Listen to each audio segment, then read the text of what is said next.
are getting closer and closer and closer to a division title. Can you feel it? I know I can.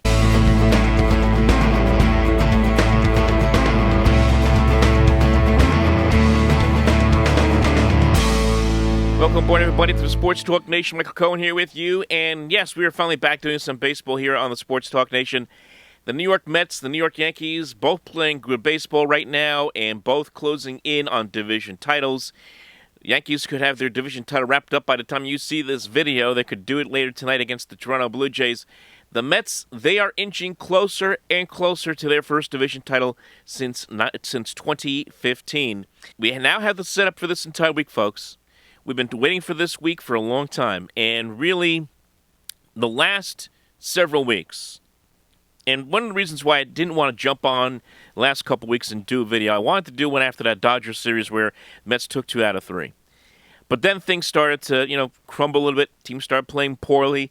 Bad losses to Pittsburgh, getting swept by the Chicago Cubs. And boy, was I tempted to jump on here. I know a lot of Met fans were starting to panic a little bit, thinking, what's going on here? Atlanta's, creeping up here in the standings. Atlanta at one point even overtook the Mets in the standings by half a game for a day or so. But here we are. It is now the end of September. The Mets have started to play over the last week now, especially over this past road trip, starting to play better baseball. And now they are in a situation where with 9 games, 8 games left in the season, the Mets control their own destiny.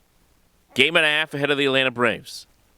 And if you look at the tweet put out there by Danny Albarano, Mets up a game and a half. If the Mets go 6-2 in these 8 games, and all they have to do is win 1 game in Atlanta. All they have to do is win 1 game in Atlanta. The division title, the NL East, is theirs. That's it. That's all they have to do. Finish with a record of 103-59, and the division title, even 102-60. That's kind of maybe pushing it if Atlanta, goes 8-1, obviously. But they have to find a way to win at least 1. You would love to take 2 down in Atlanta this upcoming weekend. This is going to be the series that's going to define where the Mets and Braves end up in this postseason. It's the difference, of course, being at home to start a division series, and, of course, having to play in a wild card series, possibly on the road. Makes a big, big difference right now if you are the Mets and the Atlanta Braves. So this is a huge, huge week, and we've been waiting it for a very, very long time. And we've been on pins and needles for a month now, waiting for this week to come.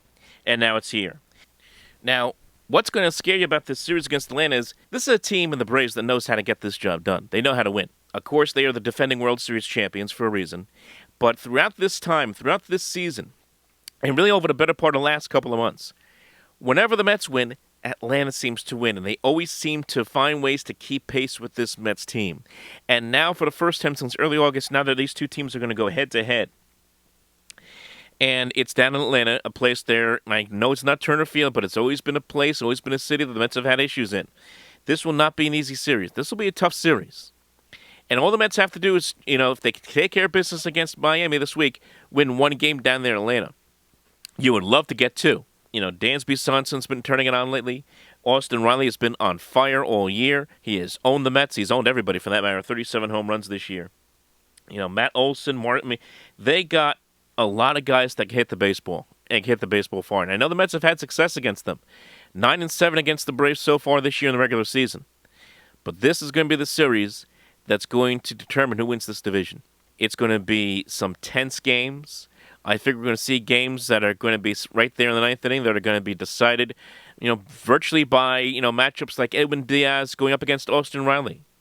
Matchups where perhaps the Mets are batting in a situation where they have to score runs late in the game, 9th inning, 8th, 9th inning, going up against that Atlanta bullpen, going up against guys like Kenley Jansen, going up against guys like A.J. Minter and Colin McHugh, who have been very good this year. And you can sit there and say, hey, Michael, they've hit these guys before. I understand that. But now we're in the stretch drive here. We're in this is a playoff series right now, basically, for the division title. So every little pitch, every run is going to count that much more. The pitching matchups are going to be phenomenal. You got Bassett going Friday. You got DeGrom going Saturday. You got Scherzer on Sunday, and they're going to go up against Fried. Wright, and Morton all in a row. Of course, Wright had won 20 games. It's going to be Wright against DeGrom, I believe, on Saturday. So it's going to be a big series. You got the best against the best, and it's going to be phenomenal to watch. Now, as I said, and as we've experienced throughout this month of September, it's been a topsy-turvy month for the Mets. But now, over the last several games, we finally started to see this team play better baseball. Taking 2 out of 3 against the Oakland A's this past week, of course, dominating the A's twice, 13-4 on Sunday, 9-2 on Friday. In fact, on Friday night, the only thing that was more entertaining than watching Eduardo Escobar hit a grand slam home run was trying to wonder what the hell that woman was doing in the front row of the stadium with that really evil smile. Turned out it was just for a movie promotion. But be that as it may, Mets continue to play good baseball. Took 2 out of 3 from Milwaukee, got it to get into the playoffs. Took care of the Pirates before that, sweeping them in all 4 of those games. And now you're starting to feel pretty good about this team. And not only that, you're starting to see some guys finally break out, especially on the offensive side. Break out of their slumbers from earlier in the month, and they're starting to hit their stride at the right time. And all you can hope for as a Met fan is if that can continue into October, when it really matters the most. Right now, you just take a look. Here's the stats. Pete Alonso, .333 batting average with 4 home runs, 13 RBIs in his last 7 games. Of course, now is the Mets' single-season record holder for RBIs in a single season. He owns it all to his own. He has been tremendous all year.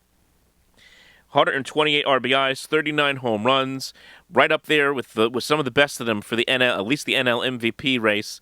I'm not sure if he's going to get it. Might go to Paul Goldschmidt in St. Louis for that matter. But Pete Alonso has certainly been at or near the top of all statistical categories in baseball this year, and now owns the record for RBIs in the season, which he's now going to obliterate. He's still got a chance to get to 140, believe it or not, by the end of this regular season.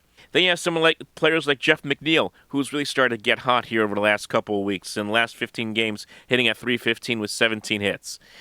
Eduardo Escobar has been on fire all month, hitting at .329. I mentioned the grand slam earlier. He has had 7 home runs, 19 RBI in the month of September. And Francisco Lindor has been unconscious. .440 in the last 7 games, .339, 3 home runs, 12 RBIs in the last 15. He, too, has been hitting the baseball well. And all of these are important because Mets have been kind of banged up in some places. Obviously, with Starling Marte being headliner in that regard. Marte, of course, who has been phenomenal both defensively and with the bat this year for this Mets team. Still waiting to come back from that right middle finger injury that he had, the displaced fracture of his right middle finger. He had a CT scan on Sunday, which has shown some healing improvement. I don't know if we're going to see him here for the last week of the regular season. Mets hope and need him back for the playoffs, and who knows how effective he will be. That's why some of the stuff that you've seen from Escobar is important, from McNeil's important, and from Lindor very important, because you're missing Marte. Brandon Nimmo, who has been tremendous all season, consistently getting on base. He's hitting .275 for the month of September, making great plays defensively. He got injured against Milwaukee the other day, a little bit of a scare, but he came back on Friday and just continues to find ways to get on base. And that's going to be the key. We'll get to the pitching in a moment. That's going to be the key for the Mets, as we all know, going to the playoffs. Can they consistently hit? Can these guys continue to stay hot like Alonso, like Francisco Lindor, like Escobar, like Nimmo? Mark Canha, who had been hot at the start of the month, is kind of going to a bit of a slump late. Can he get going when we get to the postseason? And as I said, what's the situation going to be with Starling Marte? What's the situation at DH with Vogelback and Ruff? Darren Ruff has been in the rough. Let's just say that, since he's come aboard here for this team. And Vogelback, who had been kind of like a cultural hero here when the Mets first picked him up, was cooled off, showed some signs of getting back to life, but, has been on and off. So, the guys that are hot right now, Mets need those guys to stay hot into the postseason. That's what we're trying to see from the Mets here, but of course, this is going to be this huge week. They got to take care of the Marlins here for a couple of days on Tuesday and Wednesday, and then it's all about the Braves. Like and subscribe, folks. Leave your thoughts below. What do you think about this Mets-Braves series coming up this weekend? It's going to be tremendous, tremendous theater down there in Atlanta. I cannot wait to see it. Like and subscribe, and we will talk to you next time.